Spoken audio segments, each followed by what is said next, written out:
ये पर्ची है क्षेत्रीय प्रचारक की लिखी हुई है,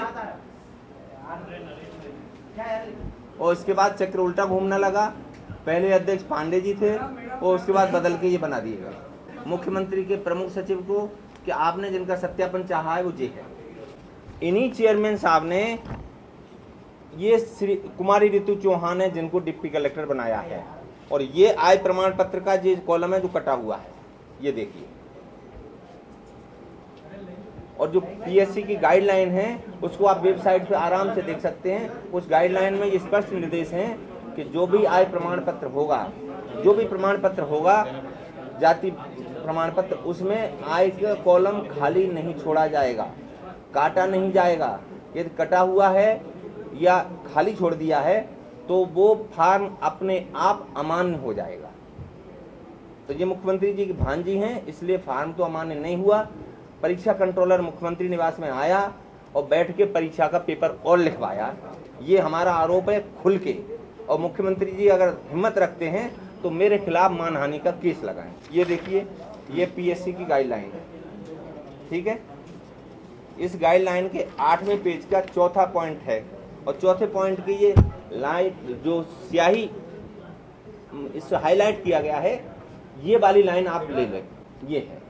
और ये इनका प्रमाण पत्र है, ये आपने देख ही लिया है, जो डंके की चोट पर कटा है, मुख्यमंत्री निवास में बैठ के कटा है, मुख्यमंत्री के घर में कटा है,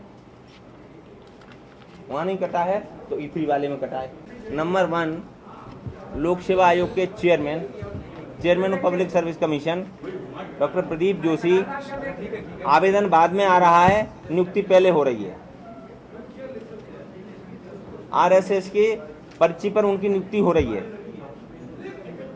कैबिनेट में अप्रूवल बाद में हो रहा है, नियुक्ति आदेश पहले ही निकल रहे हैं। 13 जून को कैबिनेट में जा रहा है और 9 जून को उनको आदेश निकल जाता है। और वही प्रदीप जोशी जी मुख्यमंत्री जी की भांजी को गलत कागज होने के बावजूद भी डिप्टी कलेक्टर सिलेक्ट करवा देते हैं। मैं आप सबके माध्यम से ये स्पष्ट करना चाहता हूँ, माननीय नेता प्रतिपक्ष के पास ना तो कोई तथ्य है ना कोई जानकारी है। कुछ आईटीआई के माध्यम से निकले हुए कागजों को तोड़ मड़ोड़ के पेश करके वो मध्य प्रदेश में केवल सनसनी पैदा करना चाहते हैं। बिल्कुल पस्त विपक्ष, हारा हुआ विपक्ष विधानसभा लोकसभा में हतोत्साहित विपक्ष केवल कुछ विषयों को उठाकर सनसनी पैदा करना चाहता है। माननीय मुख्यमंत्री जी ने विधानसभा के भीतर बहुत स्पष्ट कहा था, एक बार नहीं 8 बार परीक्षण हो चुका है, इसके बाद भी उस बात को उठाना, ये नेता प्रतिपक्ष की मानसिकता किस ओर जा रही है स्पष्ट होता है। मुझे तो इस बात का फक्र है कि मध्य प्रदेश में चाहे पीएससी का मामला हो चाहे अन्य कोई मामले हो, प्रशासनिक सुधार की दृष्टि से मध्य प्रदेश जो कदम उठा सकता था अच्छे उठाए, लेकिन गड़बड़ियां पाई गई। मुख्यमंत्री जी स्पष्ट कहा है, वो कितना भी बड़ा हो कोई भी हो उस पर कार्रवाई होगी। उन्होंने दस्तावेज कौन से रखे ये देखने के बाद मालूम पड़ेगा। उन्होंने एक विषय उठाया लोक सेवा अध्यक्ष की, आप लोगों से निवेदन है जरा उस पत्र को देख लीजिए, क्या उस पर किसी का हस्ताक्षर है, क्या किसी का लेटर पैड लगा है, क्या किसी की अनुशंसा है?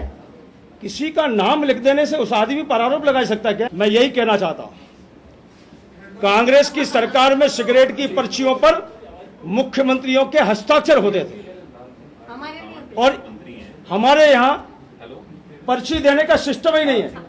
कांग्रेस की सरकार पर्चियों पर चलती थी, भारतीय जनता पार्टी की सरकार पर्चियों पर नहीं चलती, तथ्यों पर चलती है। जांच कराने की आवश्यकता इसलिए नहीं है कि प्रमाण है ही नहीं। केवल मैं पहले ही कहना चाहता हूं, कटारे जी मुझे ऐसा लग रहा है भटकाव के दौर में वो अपने आप को बहुत सफल नेता प्रतिपक्ष सिद्ध करना चाहते हैं।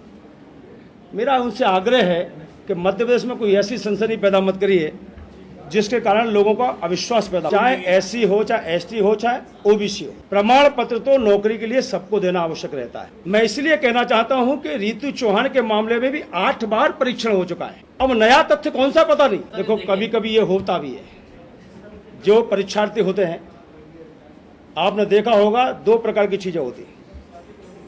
कोई अभ्यर्थी यदि अपना फॉर्म भरता है और अगर कोई अंक सूची है, मूल्यवासी है, जाति प्रमाण पत्र अगर छूट जाता है तो उसको मेन प्रमाण पत्र साक्षात्कार के समय देना पड़ता है। ये मैंने उसको देखा नहीं है, लेकिन इतना जरूर है कि आय प्रमाण पत्र उसमें लगा हुआ है। कॉलम खाली होने से क्या आय प्रमाण पत्र खत्म हो जाएगा? नहीं, अब ये हो सकता है कोई त्रुटि होगी। नहीं, नियम सबके लिए बराबर है, मैं यही कहना चाहता हूँ, नियम सबके लिए बराबर है। लेकिन अगर कोई काटापेड़ी हुई होगी तो बाद में थोड़ी हुई होगी, तो हो सकता है पहले ही लिखते समय अगर कोई त्रुटि लग रही होगी, काटापेड़ी हुई, अगर ऐसा है मैं देख लूंगा अगर कोई जानकारी है। लेकिन मैं ऐसा मानता हूं कि जिसका 8 बार परीक्षण हो गया हो उसको दोबारा जांच करने की आवश्यकता मैंने अभी नहीं देखा। मैं यही तो कह रहा हूं कि पर्ची है ही नहीं, नेता प्रतिपक्ष संसद ही पैदा करना चाहते हैं, जांच की कोई आवश्यकता नहीं है। पहले तो पटल पर उनको स्वीकार ही नहीं किया गया, जिनको पटल पर स्वीकार नहीं किया गया उनकी जांच करने का कोई मतलब नहीं है। और पहले ही पूर्व में सब प्रकरणों की जांच हो चुकी है, इसलिए अन्य किसी प्रकरण की जांच करने का कोई औचित्य नहीं उठता है। धन्यवाद।